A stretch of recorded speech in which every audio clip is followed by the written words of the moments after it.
In the next section of the study, we will ask you to imagine yourself in a new context, visualize a specific situation as clearly as possible, and tell us about your sincere reaction.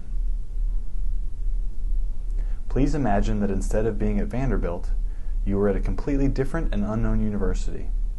You are assigned to a dorm with a parking lot at the front, some study rooms inside, a lobby, and a small coffee shop on the ground floor.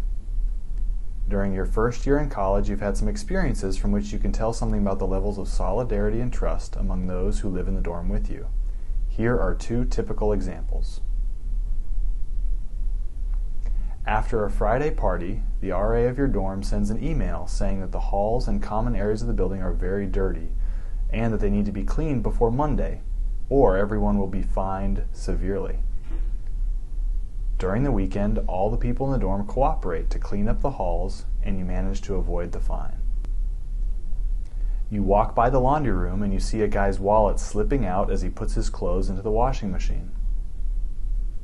After he has stepped out of the room, you see that another person from the dorm picks up the wallet, rushes to reach the guy who dropped the wallet, and returns the wallet to him. In addition, you have also had some experiences from which you can reach some conclusions about the trustworthiness of the campus police. When you receive the Year in Review student newsletter, you read that the campus police failed to solve as much as 10% of the campus investigations they started. While driving at night through a street on the far side of campus, your car runs out of gas. You have to park on the side of the road and start walking to the nearest gas station. You are unsure about where the nearest gas station is located. You are just about to start walking when you see a campus police car passing you at a slow speed.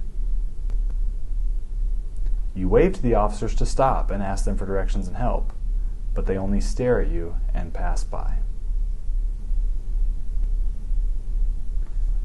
Now, we will ask you to hear about a situation happening in the new university and dorm in which you live. We would like you to tell us your most honest reaction. For a number of days, you have seen a man on campus parked in an old, ugly gray van in the parking lot in front of your dorm at odd hours of the night and harassing some of the girls walking in and out of the dorm. One late night, you were in the lobby of the dorm working on a class paper, waiting for a female friend to come over to work with you. The room is so quiet that you can hear the ticking of the clock hanging on the wall. After some time, you glance over towards the window facing the street.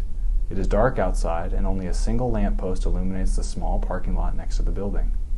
Suddenly, you see the suspicious van drive into the parking lot of the dorm. Inside the van, you can see the man smoking a cigarette and staring at the entrance of the building. As your friend passes next to the van, the guy lowers the dirty window and yells something to her with a nasty smile on his face. She hugs her books and enters the building in a hurry. Next, we would like you to answer the following questions as openly and sincerely as you can. Please remember that there are no right or wrong answers and that your answers are completely confidential.